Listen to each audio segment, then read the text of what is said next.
It is such a pleasure to be joining you on Modi Government 3.0, and this, of course, is the political verdict. Remember, the government completes 3 years in office. It was this historic mandate 3 years back in 2014 that the government did get. We at the Times Group and the Economic Times did put together a very incisive and a very exhaustive poll, not just from Indian industry, but from the Aam Aadmi and the markets as well. Here at this show and the political verdict, we're going to talk about what the Aam Aadmi is essentially talking about. How has life been under the Modi government? What are the challenges? Where have they scored high? And what is the way ahead? Where is execution faltered? And what more will the government do to win people over? But let's take this straight across to three very, very special guests who are joining us all right here on ET Now. Thank you, all of you, for being with us. I've got Priyanka Chaturvedi from the Congress. I've got Nalin Kohli from the BJP, and very shortly I will be joined all the way from Odisha by the Biju Janata Dal MP Panda, also joining us on the show. Thanks very much, both of you, for being with us right now, and we'll wait for Panda to come in. But let's begin with the questions. And Nalin Kohli, I specifically want to point out a divergence of sorts. When it's Indian industry, it's giving a huge thumbs up to Mr. Modi, because I think a lot of economic decisions are reflecting in their verdict. But the political verdict, the local circles poll is what we are calling it, is a little bit of a divergent view. I don't know if it's an expectation mismatch, or do people really want the government to execute more, implement more. But on an overall performance, 17% of those polled in the local circles say the government has exceeded expectation, 44% believe the government has only met expectations, and 39% believe the government is below expectation. Whereas an Indian industry poll said almost 48 to 49% was an excellent performance. What do you attribute this divergence to? Why is it that people polled at large don't believe that the government has exceeded expectations, much like Indian industry does? Just before I answer that, I'm just curious, what do you mean by the local poll, and what kind of sample we are talking? What's the methodology? Because, you know, if I look at it from a traditional conventional wisdom, the greatest thumbs up you get is in terms of electoral victories. And I mean, UP is stupendous, to put it very mildly. And that's the last. And that's, you know, after a phase of demonetization and all, which your own ET poll has done. So therefore, I'm not able to understand. There's a definite mismatch.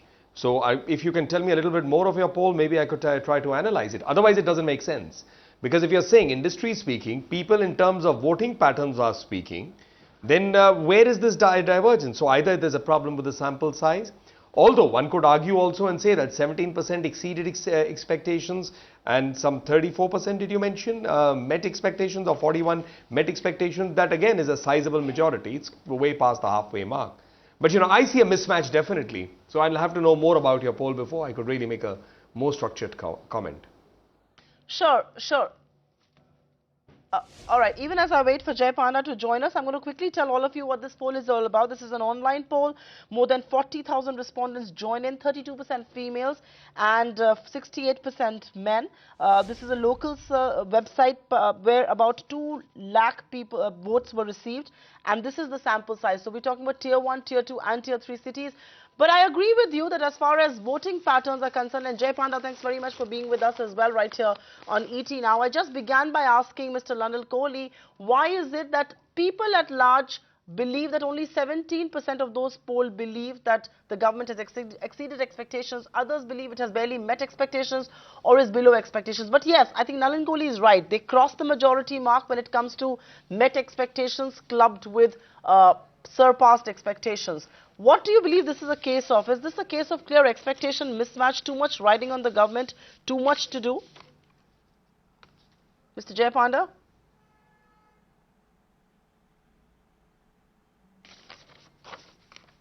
Well, you know, if I look at the 3 years that have gone by, and if you take an honest opinion, you will see that there are some areas that the government has succeeded, and there are other areas that obviously people have had higher expectations. So, you know, if you, for example, look at foreign policy, I think you would have to admit that this has been one of the best successes of the government.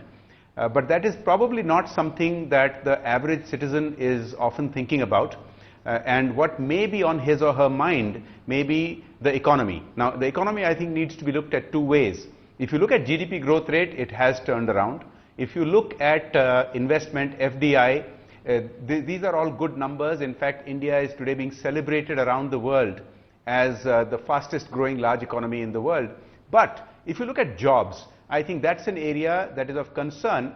Now, irrespective of the fact that the economy has bounced back, 7.1% growth rate no longer creates the same number of jobs that it used to, say, 15 or 20 years ago. And this is a global phenomenon because of automation, because of technology. And clearly, I think that is something that may be playing on people's minds.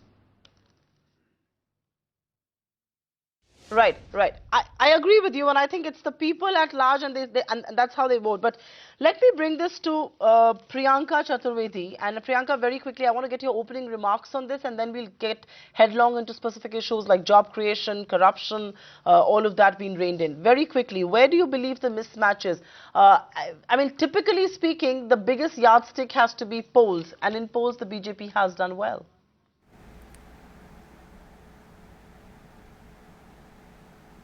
No, I wouldn't call that the yardstick of their success story or whatever they are preaching to be their success story. I was listening to Mr. Panda where he said their foreign policy has been amazing.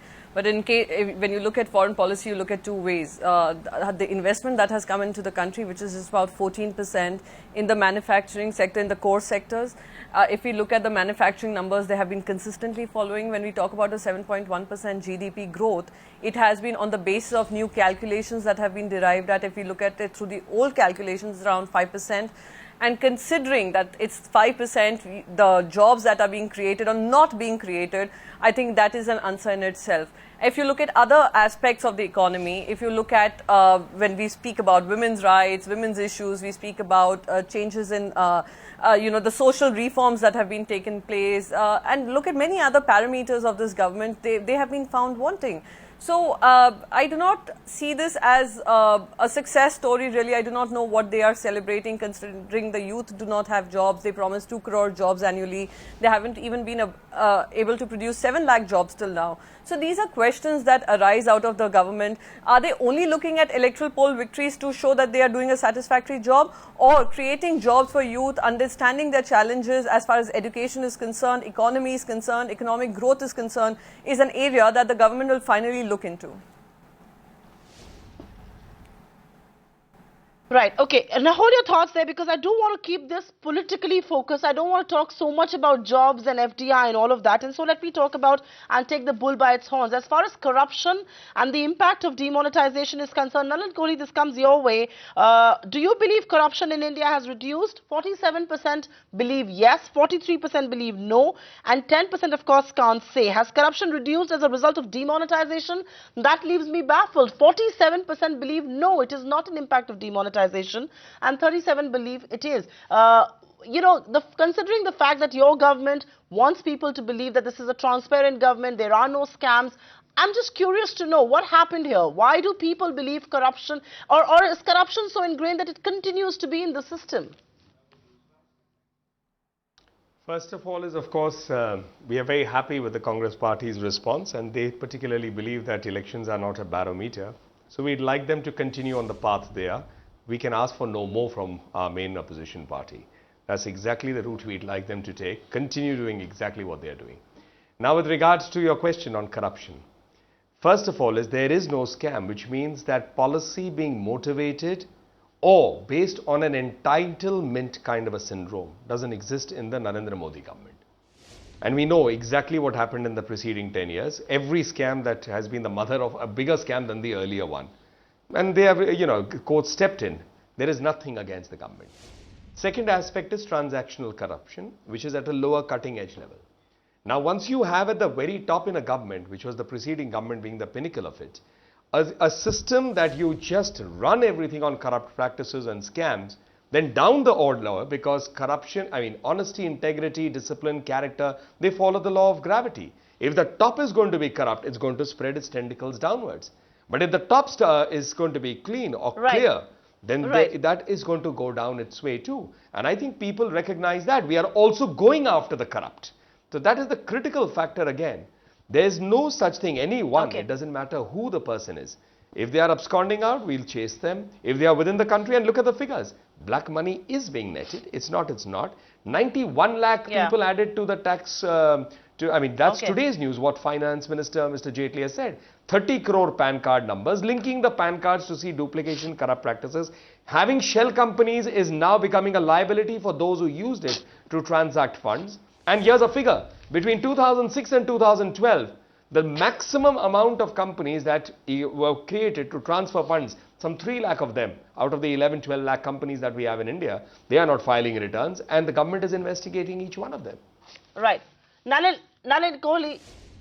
Right. Nalin Kohli, just hold your thoughts there, because I'm going to get Priyanka Chaturvedi in, and just to be the devil's advocate, Nalin Kohli, I would want to point out that in UPA 1 also there were no scams. The scams began to unravel, and how they did, of course, was in UPA 2. But Priyanka Chaturvedi, the government, you know, seemingly there are no scams right now. There is no underhand dealing that's happening. They're not drowned under taint. And so, you know, in that sense, it's a cleaner government. Would the Congress party dispute that?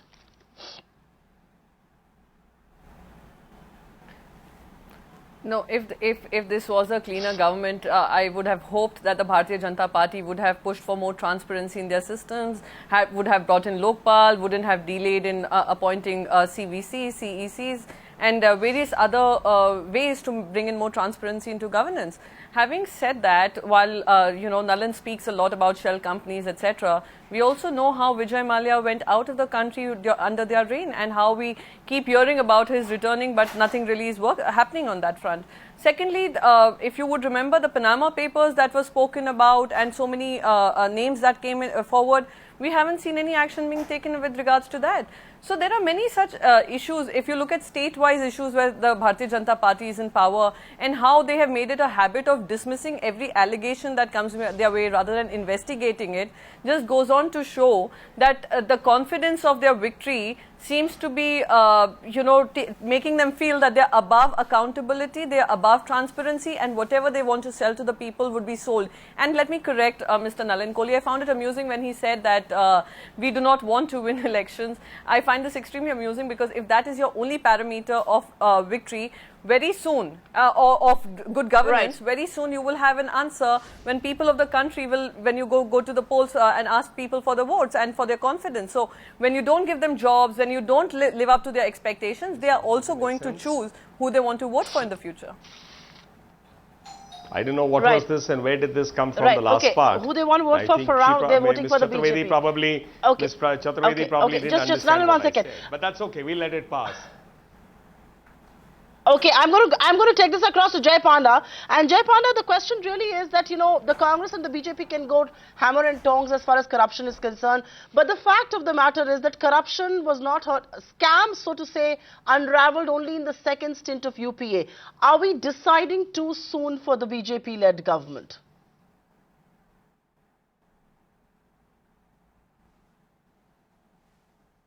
Well, I think we will have to take the facts as they are today, not what they might be in the future. And I think you are right that the scams of the UPA government were not evident in the first UPA government, and they all sort of came tumbling out, whether it was coal or spectrum, in the second tenure. So, I mean, but that's no comparison, because we don't know what will happen in the future and how it will turn out. But I would like to say something here. Now, this poll that you cited, which gave figures for what people think of the governance of the last 3 years, is very interesting, because one of the things that is very, very evident when you look at India's image, there's quite a big difference between how it is perceived internally, and not just by citizens but by commentators, and how it is perceived externally. Because if you look at recent couple of years, the image that India enjoys around the world, whether you go to Washington DC, or you go to Beijing, or you go to Japan, or you go to Australia, Europe, is tremendously positive. And this is an image India had lost for a few years, and last had it both towards the first NDA government as well as the first term of the UPA government. So there is clearly a turnaround in the image of how people view India from outside. And within how people view the Indian government's performance within the country, I think as far as politics is concerned, you will have to take on account what the results are, because the results cannot be completely devoid of governance, although governance is not the only issue. Okay, I get that point. Priyanka Chaturvedi, let me ask you a very frank question. 61% of those who participated in this poll at large believe that the government has been effective in handling issues related to communalism, and yet your party keeps accusing the BJP of this whole right-wing agenda, of stoking communal sentiments. But people at large believe they've been able to rein in communalism. How are you going to defend your position today then?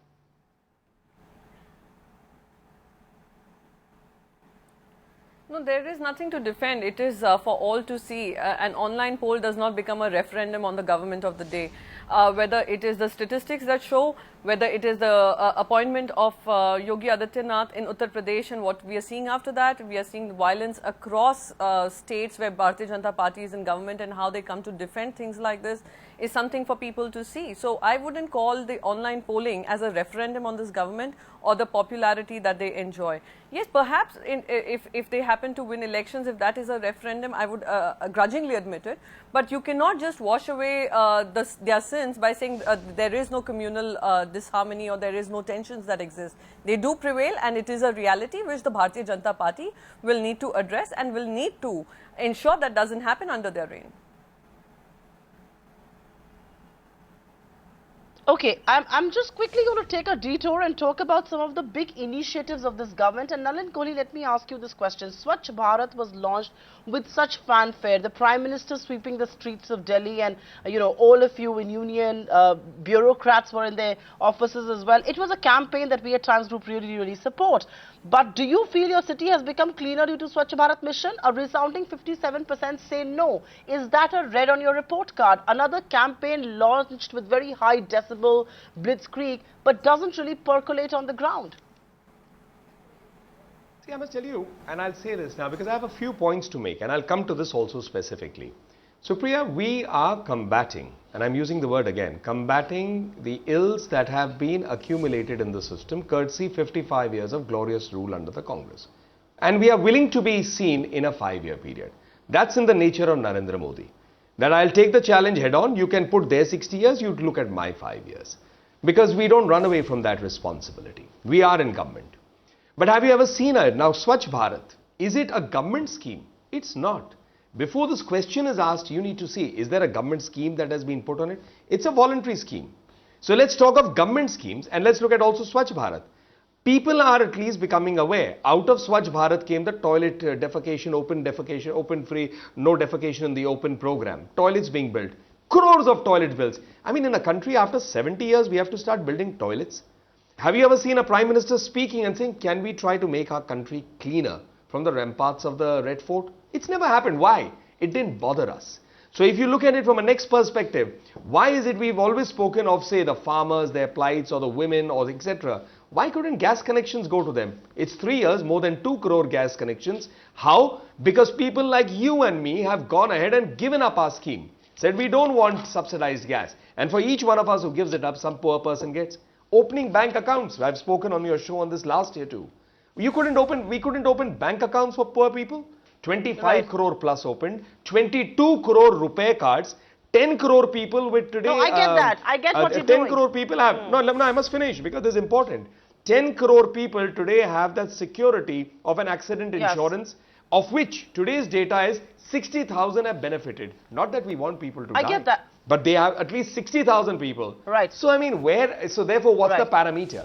So therefore, when I say it, I look at it from every way. The economy is there, Jay speaks, and Jay makes a very important point about the credibility of India changing. We look at what's happening on the ground. But that certificate, we don't want from the Congress. End of the day, Congress as a political party, others as political parties, and we will go to the people. And the people will decide. Because by and large, people, I don't at least follow that theory, they don't vote against good work. And they don't vote in favor of bad work. So that's how I look at it. Okay, I get that. Okay. All right. I'm going to get a reaction from the principal opposition, but I will have to take this to Jay Panda. And Jay, I agree with your point about India's image, and I agree with your point about job creation and ease of doing business and all of that. But what I disagree with is that if you look at the poll that CEOs have participated in, they believe inflation has been really reined in.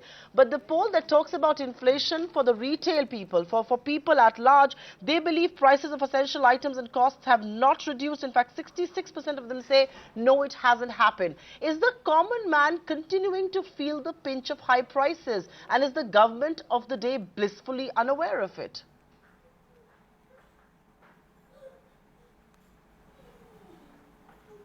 I'll answer this, but I also want to quickly say something about the previous question on Swachh Bharat. The fact is that many railway stations have become cleaner, and indeed many trains have become cleaner, and this is because the Railways Ministry under Suresh Prabhu has gone ahead with gusto on this idea of Swachh Bharat. If we thought that Swachh Bharat is like flipping a switch and instantly India will become cleaner, that is unrealistic. But I think it is important that it is not just left to NGOs and not just left to do-gooders to talk about it, but that the political leadership is talking about it. And it has to be backed up with a lot more. For example, just moving the waste is not enough. We need to invest in waste processing plants, and for that budgetary allocation has to be made. Now, having said that, this issue about inflation, look, I think it's a classic case of perception versus reality, because I don't think anybody can deny that inflation has indeed come down.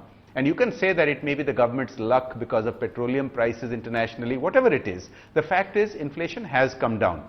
Now, at the retail level, I think a lot more needs to be done, because for all the benefits of wholesale price inflation being in control, for that to come down to the consumer level, we need to have much more infrastructure in cold chains. We need to have much more infrastructure in transport. And so there may be a case that there has been a little bit more consumer price inflation than would be the case, considering that wholesale prices have indeed gone down. But in politics, perception is at least as important as the reality, and that should be taken seriously by the government. Indeed. Priyanka, Chaturvedi, one of the things that people were quoted at large was, has the government handled Parliament well and delivered on key bills? And contrary to what I would have thought, 65% of the people polled say yes. In that sense, has the Congress been seen as being obstructionist in Parliament, and which is why people are willing to back the government on this? Because my own sense is that the one area where the government needs to perhaps work on is its floor management in Parliament. But people don't think so.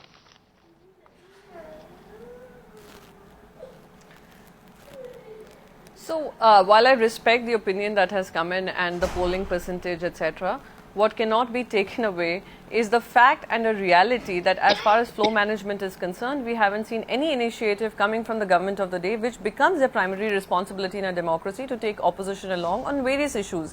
If there are some challenges that need to be discussed, if there are some bills that need a discussion or a debate, it needs to be encouraged. It shouldn't be discouraged. And we have seen this happening with the land ordinance. We saw that happen with GST. It's interesting you all spoke about Swachh Bharat, but haven't mentioned the Startup India, the Stand Up India campaigns that was started with much fanfare, but haven't really gone anywhere in terms of creating job opportunities or creating entrepreneurship or an ecosystem that would create an entrepreneurship that would bring in more employment. So if you look at the Startup India, it hasn't, they came up with some funds that they would encourage people to start something. It hasn't happened. None of the fund has been used. Now, if we look at the Make in India, nobody talks about post-demonetization. Where does the government stand on this? How manufacturing has totally been crippled post-demonetization is an area which is not focused upon. You can speak about Swachh Bharat because, yes, it is an involvement of the civil society, of the people, the society for them to bring a change while the government makes its efforts. But as far as the other things are concerned, the other startup the projects that the government started hasn't really been up to the mark, and something that really needs to be put a focus on as far as the economy is concerned, as far as their governance model is concerned, or as far as their even vision is concerned in creating employment opportunities for the young. Indeed, I think job opportunities is a big focus point, and if Mr. Modi wants to be re-elected, I'm sure yes, you can come in on that. But Nalin, Kohli, I also have one question to ask of you. A lot of the respondents who we polled said, is your MP engaged in addressing issues of your constituency? And 69% of them actually said no. So this is all about the central government. This is all about Mr. Modi. Your MPs don't seem to be performing on the ground. Are we going to see similar experiment of what happened in the Delhi MCD, polls being repeated, candidates being changed because of anti-incumbency, because your MPs don't seem to be working at all? At least that's what people think so. I'll answer on this last, because this is not going to be connected to the other points I want to make. So Jay had raised a very important point about Mr. Suresh Prabhu. The second thing I would like to say is about prices you had spoken. I think health is an area we are forgetting, that universal health for all. So while there was coverage for accident insurance, there's medical assistance for people going to the hospitals. The prices of drugs as well as of important implants like stents and all, dramatic decisions have been taken in the last few months. Mr. Kohli, Second is with, Mr. Kohli, can I just come in? Because when you speak about health, have healthcare facilities and services in your city improved? 58% of them actually say no. So yes, you may be doing a lot of work in Delhi, we may be creating headlines, but on the ground, people haven't felt the change in the last 3 years. You can carry on with your point now. Well, that's what I'm trying to answer. I'll come to it. And I understand what you're saying because this is also linked to the MP thing. So I'll come to it again later. The second part is about Stand-Up India, Startup India, or any of the things that Priyanka was criticizing. I think the point is the Congress has actually, and it's an interesting point, the Congress has come up with its critique of the 3-year report of the government without the government's report card still being in the public domain. So I can only look at it as a political person that this is to make sure that you say what you have to say, because once the report card comes, probably they won't have much to say. And whether it is startup, stand-up, all the figures will be there. This government is consistently putting all the information there. So I mean 26th is when all of it will come. I'm sure the Congress may want to do a critique then.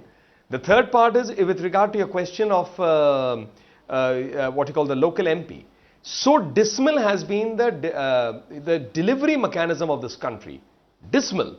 That things never reach there. I mean, let's not forget Rajiv Gandhi with his famous quote, some 13 paisa or 24 paisa reaches people out of 1 rupee. That is it. In all of it, everyone is looking in the funnel approach to somebody to be able to solve it. But then, when you look at a top-down approach, yes, there is a trickle-down. We understand people's expectations are high. We also understand the risks. That if you don't deliver and if they don't see a perceptible thing, you move out of government. And we faced that once in 2004. When we believe that the good work of the economic thing kept the engine of the Indian economy going in the first tenure of the UPA. But what they didn't sow in the first tenure of the UPA resulted in what the country had to reap in the second tenure. This time, I don't think the BJP is going to make that mistake. Because we are clear that delivery has to be at every level, macro and micro. And there we end of the day will go, because no less than the Prime Minister says, we'll go with our report card in front of people and let people decide. Because our election manifesto is our agenda of governance. Right. So we are unabashed about it, and we want the criticism in terms of performance, because we would like to be at a higher bar than where we are. Right. Jay Panda, I'm going to give you a quick last word. 3 years of the Modi government, what are the challenge areas that remain? What is the ground that the government needs to cover? Let's just talk about politically, the political verdict.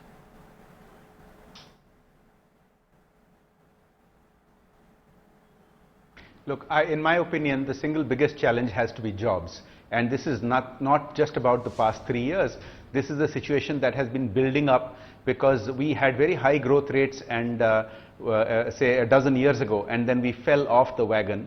And now that again we are growing back up on the growth rate, the jobs are not getting created, which I told you earlier is a worldwide phenomenon because of technology, because of automation. So this has to be the single biggest challenge, because no matter how successful the foreign policy, no matter how much FDI and other investment comes in, no matter that infrastructure is being built very, very rapidly, and no matter that there are many initiatives which are laudable, the fact is our demographic dividend can very easily become a demographic nightmare if the jobs are not being created. So there has been a thrust on skills development and skills creation, but I think there are lots of things that the government can do. For example, on the ease of doing business index, we have been gradually going up, but 3 years ago the Prime Minister had set a target that we should be in the top 50 in the world, and we have gone up from about 140 to about 125.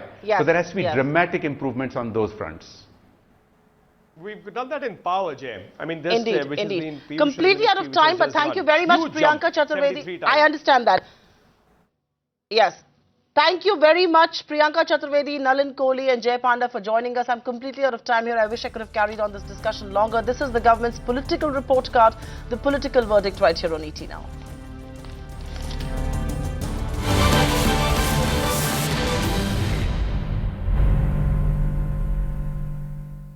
Find us on Facebook at facebook.com/etnow and don't forget to click the like button. You can also follow us on Twitter at ET Now Live. To stay updated with all our programming, hit the subscribe button on our YouTube channel by logging on to youtube.com/ET Now.